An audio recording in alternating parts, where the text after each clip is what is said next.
ਇਹ ਇੱਕ ਹਿੰਦੂ ਖਾਨਦਾਨ ਦੀ ਉਹ ਲੱਕੜ ਦੀ ਪੇਟੀ ਜਿਹੜੀ 1947 ਤੋਂ ਇੱਥੇ ਪਈ ਖਰਾਬ ਹੋ ਗਈ ਏ। ਇਹ ਘਰ ਤੁਹਾਨੂੰ ਦਿਖਾਉਂਦੇ ਆ ਜਿਹੜਾ ਕਿ ਜ਼ਿਲ੍ਹਾ ਨਾਰੋਵਾਲ ਦੇ ਕੋਲ ਇੱਕ ਪਿੰਡ ਉੱਥੇ ਵਾਕਿਆ ਏ।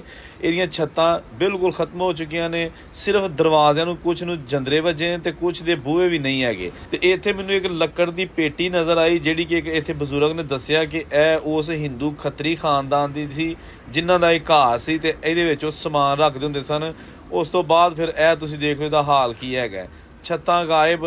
ਦੋਸਤੋ 1947 ਨੂੰ ਇਹ ਸਭ ਤੋਂ ਵੱਡਾ ਉੱਚਾ ਔਰ ਪੱਕਾ ਘਰ ਸੀ ਇਸ ਪਿੰਡ ਦੇ ਵਿੱਚ, ਜਿੱਥੇ ਹੁਣ ਤੁਸੀਂ ਦੇਖ ਸਕਦੇ ਹੋ ਸਵਾਏ ਇੱਕ ਖੰਡਰ ਦੇ ਤੇ ਟੁੱਟੀ ਪੇਟੀ ਦੇ ਕੁਝ ਵੀ ਨਹੀਂ ਹੈਗਾ। ਪਤਾ ਨਹੀਂ ਕਿਹੜਾ ਖਾਨਦਾਨ ਸੀ ਜਿਹੜਾ ਇੱਥੇ ਰਹਿੰਦਾ ਹੁੰਦਾ ਸੀ ਔਰ ਕਿਹੜਾ ਖਾਨਦਾਨ ਸੀ ਜਿਨ੍ਹਾਂ ਨੂੰ ਇਹ ਫਿਰ ਘਰ ਅਲਾਟ ਹੋਇਆ।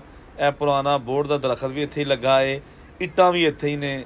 ਅਗਰ ਨਹੀਂ ਤੇ ਉਹ ਲੋਕ ਮੌਜੂਦ ਨਹੀਂ ਜਿਨ੍ਹਾਂ ਨੇ 1947 ਤੋਂ ਪਹਿਲੇ ਆਪਣੇ ਫੈਮਿਲੀ ਵਾਸਤੇ ਇਹ ਘਰ ਬਣਾਇਆ, ਫਿਰ ਤਾਲੇ ਲਾਏ ਔਰ ਹਮੇਸ਼ਾ ਵਾਸਤੇ ਇੰਡੀਆ ਟੁਰ ਗਏ। ਇਹ ਜੇ ਜਨਾਬ 1947 ਦੀਆਂ ਨਿਸ਼ਾਨੀਆਂ ਤੇ ਕੂੜੇ ਦੇ ਢੇਰ ਹੈ ਜੀ। ਕਿਸੇ ਦੀ ਜ਼ਰੂਰਤ ਸੀ ਕਿ ਇੱਥੇ ਕੋਈ ਵੜ ਸਕੇ।